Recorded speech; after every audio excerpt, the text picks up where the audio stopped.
Well, hello, Christians. Believe it or not, this is the third time I've made this video. Honey, would you let the dogs in? Thank you. Yes. I was going to grab the Bible, but this is my book of the prophet Hosea, and I want to read you something right off the bat. This is will be in chapter 6, verse 4. God says this. This is Old Testament. What shall I do with you, O Ephraim? What shall I do with you, O Judah? Your love is like a morning cloud, like the dew that goes away early. He's talking about sin there. Now, I want to share something with you. I don't know how long this is going to take, but we need to get to it because there's going to be a time when these things are going to come about. You've all heard of Father Abraham. His son was Isaac, and his son was Jacob. And Jacob had quite a few sons, and I think a daughter. I probably ought to check on that. But his son Joseph was a favorite. He was young, and Jacob was an old man, and the brothers became jealous when Joseph got his blessing because Jacob loved him. He was old. So you know the story of Joseph being taken by his brothers and thrown in a well, and then they took him out of the well and sold him to a caravan going to Egypt. And that's where he stayed. He was educated in Egypt. He did many things in Egypt. And he ended up ruling the country by the authority of the Egyptian king. So, Joseph had two sons, Ephraim and Manasseh. Now, we get into something here that not too many people know about, unless you study Scripture. Ephraim and Manasseh were taken to Jacob by Joseph when the old man was sick. And Jacob struggled to sit up on the edge of the bed, and Joseph thought that he would give his favorite the better blessing, the stronger blessing, so he switched the boys. But the old man crossed his hands and put his hands on the head of each son and gave him a blessing. And they went back to Egypt, and the boys were raised there in luxury, affluent. But something you may not know, those two boys represented tribes of Israel, even though they weren't with the family. They used to talk about lost tribes. The tribes weren't lost. It was Ephraim and Manasseh. Early on, Ephraim's descendants and Manasseh's descendants settled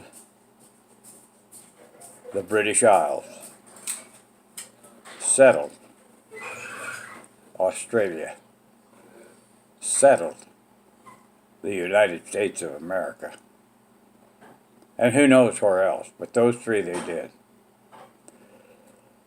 There were many, many Jews in the British Isles, the UK, England, Australia, and America later on. So that's where we are. Now, the Battle of Jezreel is going to happen at some point. Armageddon, people call it.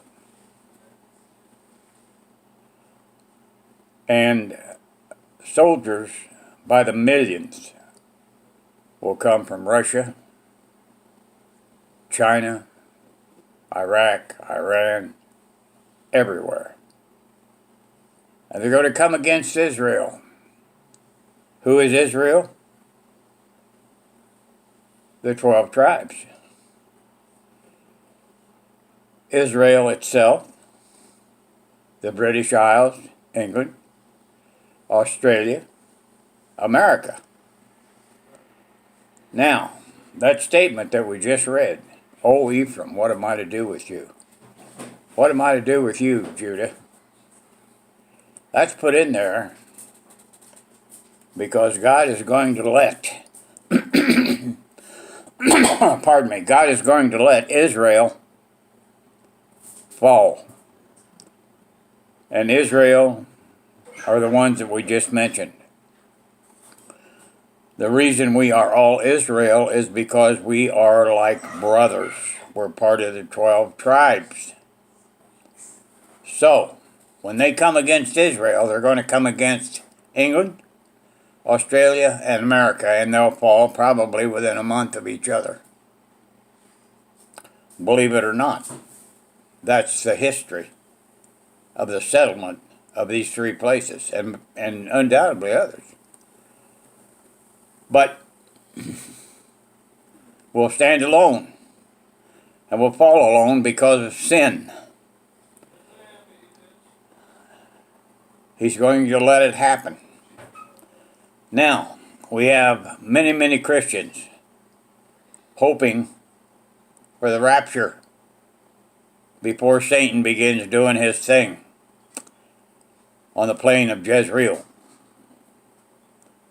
That may be, and it may not be. Christians are kind of looking for an easy way out. Nobody wants to go through that mess. And you can't blame them. Us. But if we have to, we do. We know that Jesus Christ is going to end it with the word of his mouth. He's going to end it. But we don't know what's going to happen up until that time, before we meet him in the clouds. So there may not be an easy way out, folks. And here's where we have an opportunity to join the family of God. Also, the ones that are here during the time of the tribulation, the second 3.5 years, you don't have a chip in your hand or your forehead and they're going to say, no chip, no trading. And if you refuse to take the chip and become a Christian, your family's going to die right along with you. Now, God's angels that are going to be here, and I call them angels because they're going to be here to accept people into the family of God. Those angels will accept you. But if a working man or woman or anyone decides to join the family of God during that period of time, and it's found out, and they say, look, you have a choice to make. You have a son, a daughter, a mother, a father, a sister, a brother. You want to do that? Do it. At the cost of the lives of your entire family. Do you realize how much courage it's going to take at that time to join the family of God? We have an opportunity to do it now. Right now. It's not that hard. You accept Christ into your life. Read Scripture. We know what's going to happen. The book of Daniel, the Revelation to John, it all tells us. It tells us what's going to happen. And I don't want that to happen. Not to my family or anybody. I have members of my own family that I pray for that haven't accepted Christ yet. Good heavens. Let's do it. So listen, I'm going to cut this off. I love you guys. I needed you to know that. I want you to know that every day is a good day. Life is sweet, bumps and all.